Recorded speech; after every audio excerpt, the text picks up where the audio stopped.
1993ஆம் ஆண்டு வரை நான் திராவிட முன்னேற்ற கழகத்திலே தலைமை கழக பேச்சாளராகத்தான் இருந்தேன். அப்பொழுது வைகோ அவர் கூட திராவிட முன்னேற்ற கழகத்தில் தான் இருந்தார்.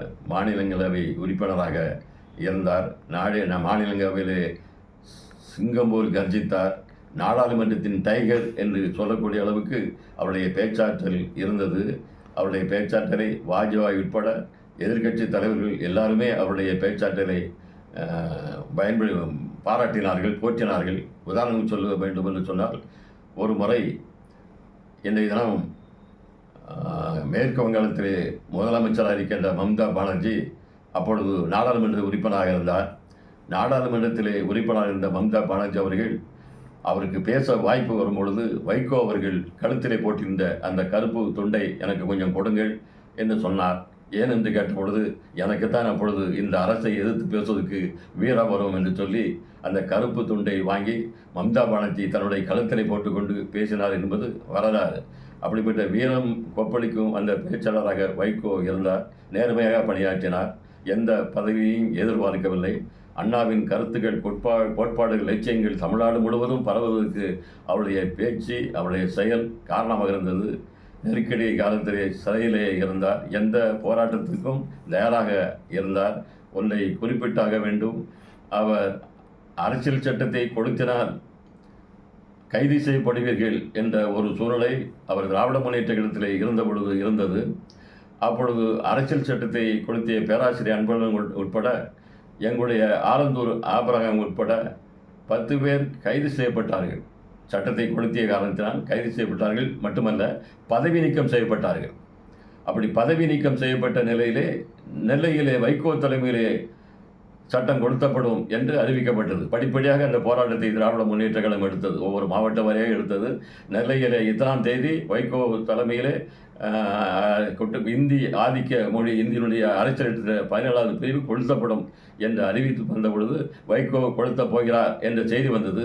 அப்பொழுது திராவிட முன்னேற்ற கழகத்தினுடைய 9 பேர் பதவி, எம்எல்ஏ ஆபிரகாம், நம்முடைய பேராசிரியர் அன்பழகன் உட்பட 9 பேர் சட்டமன்ற உறுப்பினர் பதவி பறிக்கப்பட்ட நிலையிலே உங்களுடைய எம்பி பதவியும் பறிக்கப்பட்டுவிடும் என்று திராவிட முன்னேற்ற கழகம் தலைமை அஞ்சி அவருக்கு தகவல் போகிறது, தந்தி போகிறது. இப்பொழுது இருக்கின்ற போது செல்போன் வசதி இல்லை, போகிறது.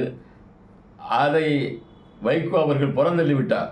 காரணம் சொன்னார், சலுகை போனால் போகட்டும், அலுவல் போனால் போகட்டும், பதவி போனால் போகட்டும், தலைமுறை 1 கோடி என்ற என் தமிழ் விடுதலையாகட்டும் என்று பாவேந்தர் பாடியிருக்கிறார். அந்த பாடல் வரிசையின்படி நான் தான் கொடுத்து போகிறேன் என்று அறிவிக்கப்பட்டாகிவிட்டது. இந்த இடத்திலே இத்தனாம் தேதி என்று அறிவிக்கப்பட்டாகிவிட்டது. கழக தோழருக்கும் சொல்லப்பட்டாகிவிட்டது.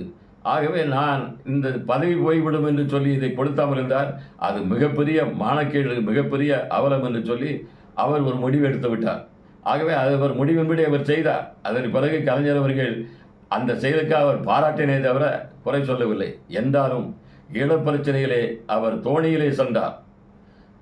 பிரபாகரனுடைய அழைப்பின் பேரில் அவர் வேதாரண்யத்திலே தோணியிலே நடு இரவிலே ஏறி அவர் ஈழத்துக்கு சென்றார்.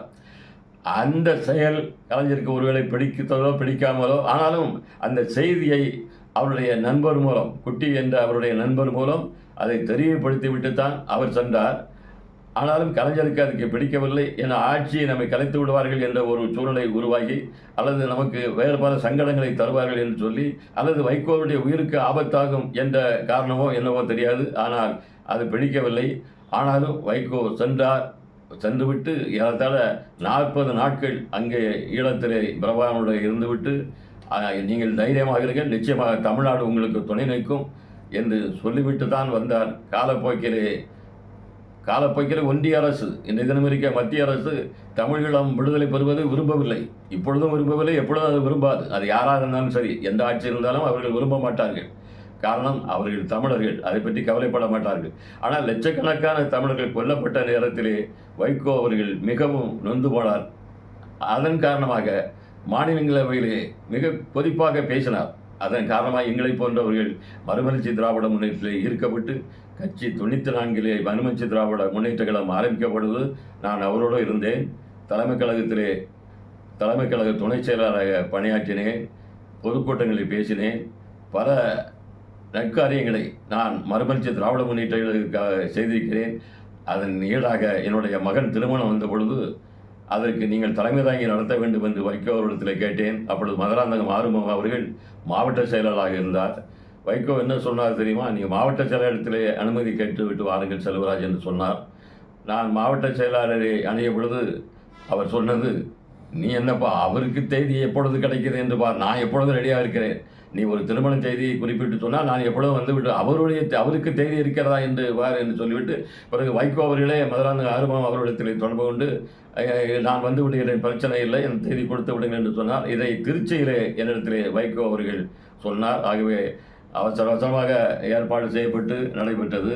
பல தோழர்களை அழைக்க முடியவில்லை என்று சொன்னாலும் திருவொற்றியூரில் நடைபெற்ற அந்த நிகழ்ச்சிக்கு அங்கே அப்பொழுது செயலாளராக இருந்த பகுதி செயலாளர் இருந்த அண்ணாதுரை என்பவர் மிக சிறப்பாக ஏற்பாடு செய்திருந்தார்.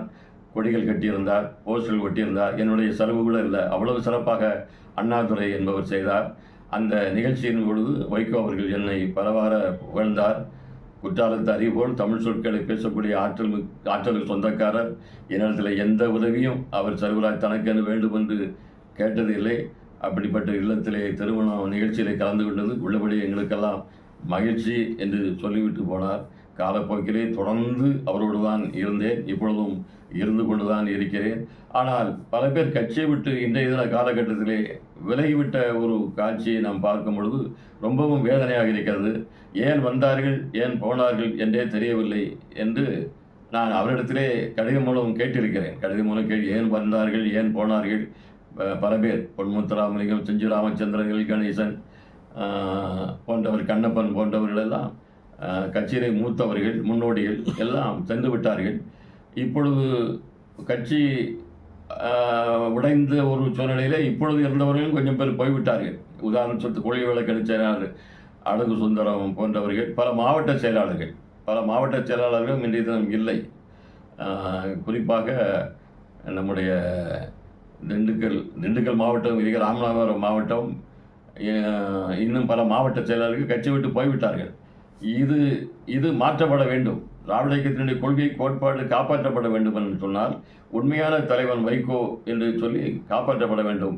ஆனால் திராவிட இயக்கத்துக்கு எதிர்ப்பு வருகிறது என்று வந்த நேரத்திலே கலைஞர் அவர்கள், நீ தனி கட்சி கண்டாலும் சரி ஆதரி என்று சொல்லி இன்றைய தினம் கலைஞர் அவர்கள் மறைவின் பொழுது நான் உங்கள் பிள்ளைக்கு துணையாக இருப்பேன், திராவிட இயக்கத்தினுடைய கருத்துக்களையும் கொள்கைகளையும் என்றைக்கும் ஆதரிப்பேன் என்று உறுதியாக இருந்தார். ஆகவேதான் சில பேர்வழிகள் பெரியார் சிலையை உடைப்பேன் என்று சொன்ன நேரத்தில் வைகோ அவர்கள் பெரியார் சிலையை கை வைத்து பார், உன் கை இருக்காது என்று சொல்லக்கூடிய அளவுக்கு ஒரு உறுதிமிக்க கொள்கை பற்றாளராக பெரியாருடைய தொண்டனாக விளங்கினார். ஆகவே இன்றைய தினமும் விளங்கி கொண்டுதான் இருக்கிறார். இப்படிப்பட்ட சூழ்நிலையிலே பல சங்கடங்கள் வரும். உதாரணத்துக்கு நம்மை அழிப்பதற்கு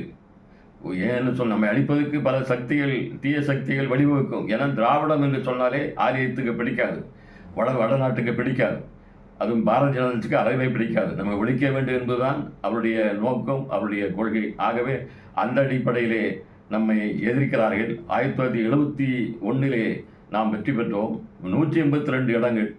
ஆகவே இந்த திராவிட முன்னேற்றங்கள் எப்படி அழிப்பது என்று திட்டமிட்டு செயல்பட்டார். அன்றைய எம்ஜிஆரை பிரித்தார்கள். எம்ஜிஆர் கட்சியை விட்டு விலகுவதற்கு காரணமாக அன்றைய கம்யூனிஸ்ட் கட்சி இருந்தது. காங்கிரஸோடு கூட்டணி வைத்து அவர்கள் கட்சியை உடைத்தார்கள், கணக்கு கட்டியன் என்று சொல்லி உடைத்தார்கள்.